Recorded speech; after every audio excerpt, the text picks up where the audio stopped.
Selamat pagi adik-adik peserta magang industri di PT Indotech Infrastruktur Solusi.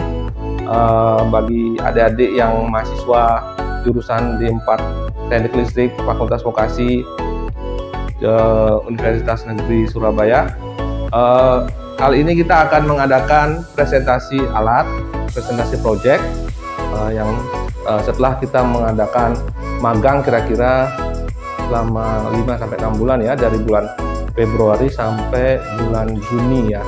Jadi kali ini di tanggal 6 Juli 2022 kita akan mengadakan penilaian.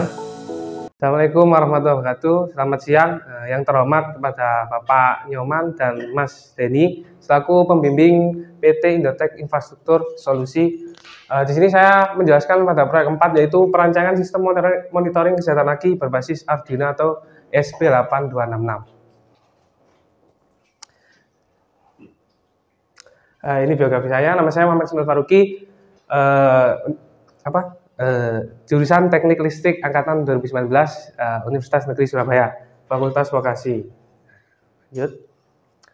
Untuk yang pertama yaitu perancangan. Yang perancangan ada 3, yang kedua ada komponen. Komponen ini ada 13 komponen. Terus alat yang digunakan ada 6. Yang keempat ada tujuan, yang kelima ada kesimpulan. Untuk gambaran umum, melalui teknologi yang berkembang dan di era revolusi industri, banyak alat-alat teknologi yang canggih menggunakan Arduino atau ESP8266. Teknologi ini dapat kita temui di industri besar maupun kecil. Komponen ini juga lebih mudah untuk dioperasikan, sehingga banyak pelaku industri yang memilih untuk menggunakan Arduino atau ESP8266 ini. Lebih efisien dibandingkan dengan komponen yang lain. Nah, ini adalah contoh penerapan Arduino di dunia industri sebagai instalasi lift barang, punyanya Mas Denny sendiri. Yang pertama, perancangan.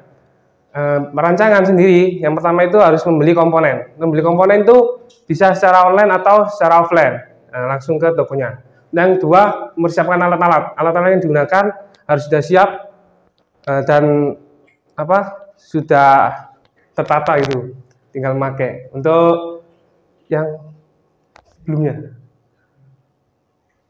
Nah, yang ketiga yaitu merancang komponen. Setelah komponen lengkap, alat-alatnya sudah lengkap, kita harus merancang agar tidak ada yang ketinggalan dalam pemasangan alat tersebut. Lanjut. Untuk yang kedua yaitu komponen. Ini adalah komponen yang paling penting di dalam sistem monitoring kesehatan aki berbasis Arduino atau ESP8266. Arduino sendiri merupakan rangkaian kit elektronik atau papan rangkaian elektronik open source yang di dalamnya ada chip microcontroller dengan jenis AVR dari perusahaan Atmel. Microcontroller itu sendiri merupakan chip atau IC, dapat diprogram menggunakan komputer. Nah, lanjut. Nah, berhubung sebenarnya Project 4 ini menggunakan Arduino, tetapi kita sudah pernah melakukan praktek menggunakan ESP8266. Jadi Project 4 ini lebih efisien menggunakan ESP8266 karena kan terkendala biaya seperti itu. Sedangkan untuk ESP8266 merupakan modul WiFi. Nah, ini perbedaan dari Arduino dan ESP8266 terletak di ada modul WiFi-nya. Lanjut, sensor INA219 merupakan sensor yang berfungsi untuk mengukur 2 parameter sekaligus, yaitu tegangan volt dan arus ampere. Tegangannya dapat diukur yaitu sampai 26 volt. Sedangkan untuk arusnya sampai 3,2 ampere.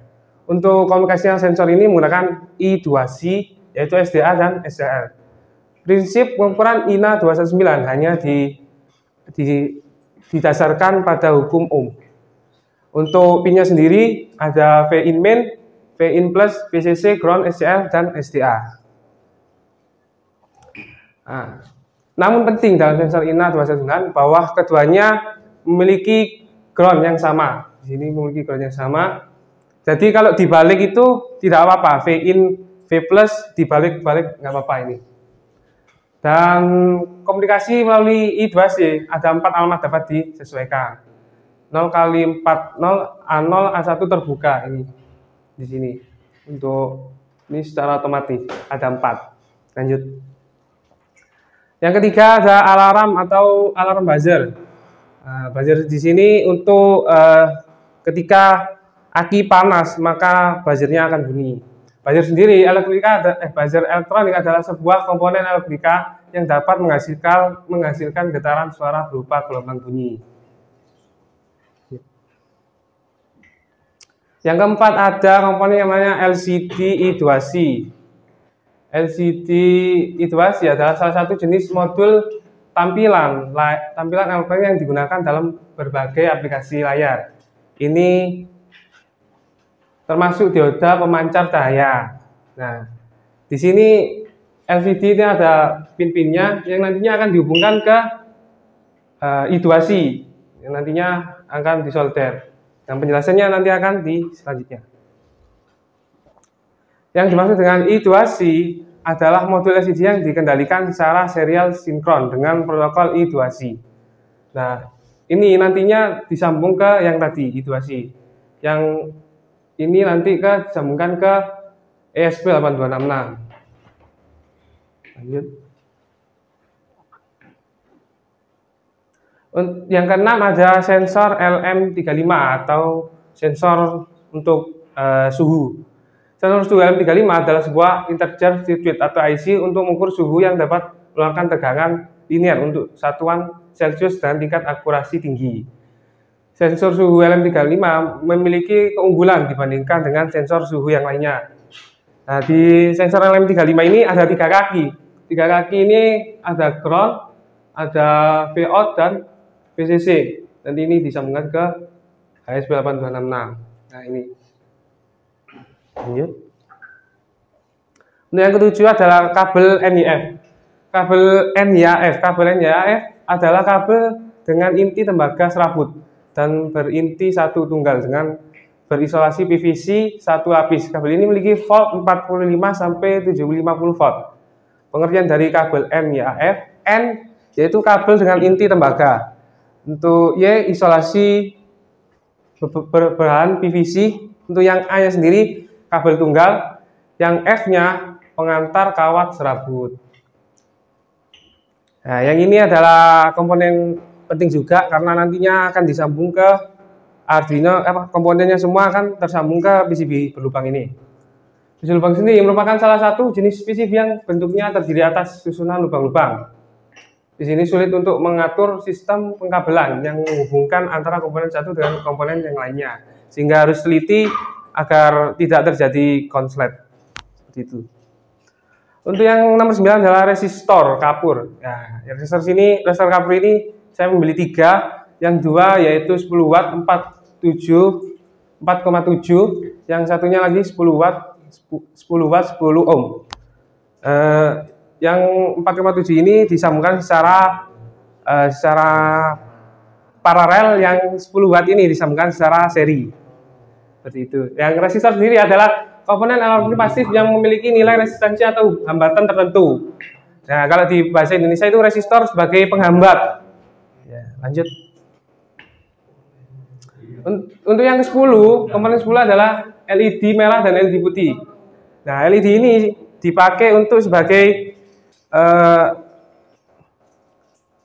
sebagai tanda fisik. Nah, kalau yang putih itu ketika normal, yang merah ketika tidak normal, yang mengakibatkan buzzer nyala dan lampu LED merah ikut menyala.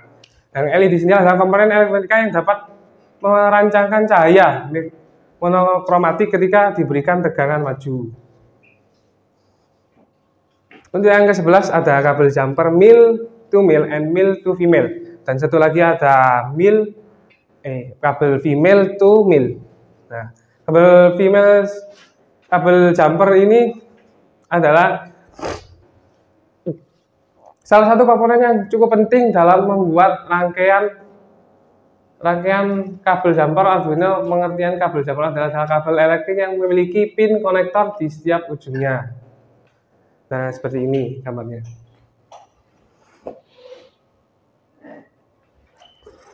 Yang selanjutnya nomor 12 adalah komponen banana konektor. Banana connector sendiri ini untuk agar tidak terjadi konslet, ya, maka di akriliknya dibor, nanti dimasukkan ini sehingga lebih simpel. Konektor banana seringkali disebut sebagai konektor 4 mm karena panjangnya ini 4 mm. Konektor banana ini terdapat 1 atau 2 pair spiring yang menonjol keluar sehingga bentuknya menyerupai pisang. Makanya disebut dengan banana konektor. Lanjut.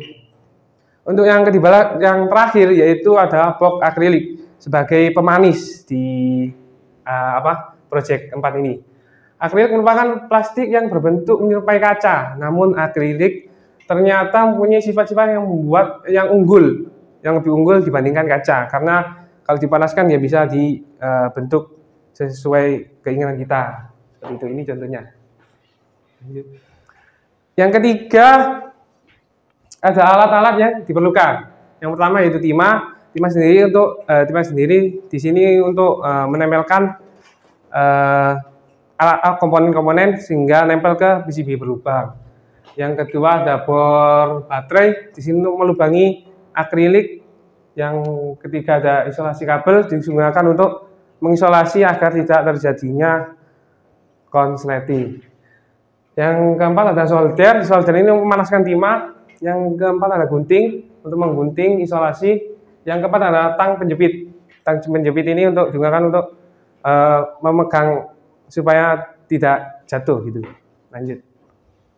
Nah, pemasangan sistem monitoring senjata aki berbasis Arduino. Yang pertama yang perlu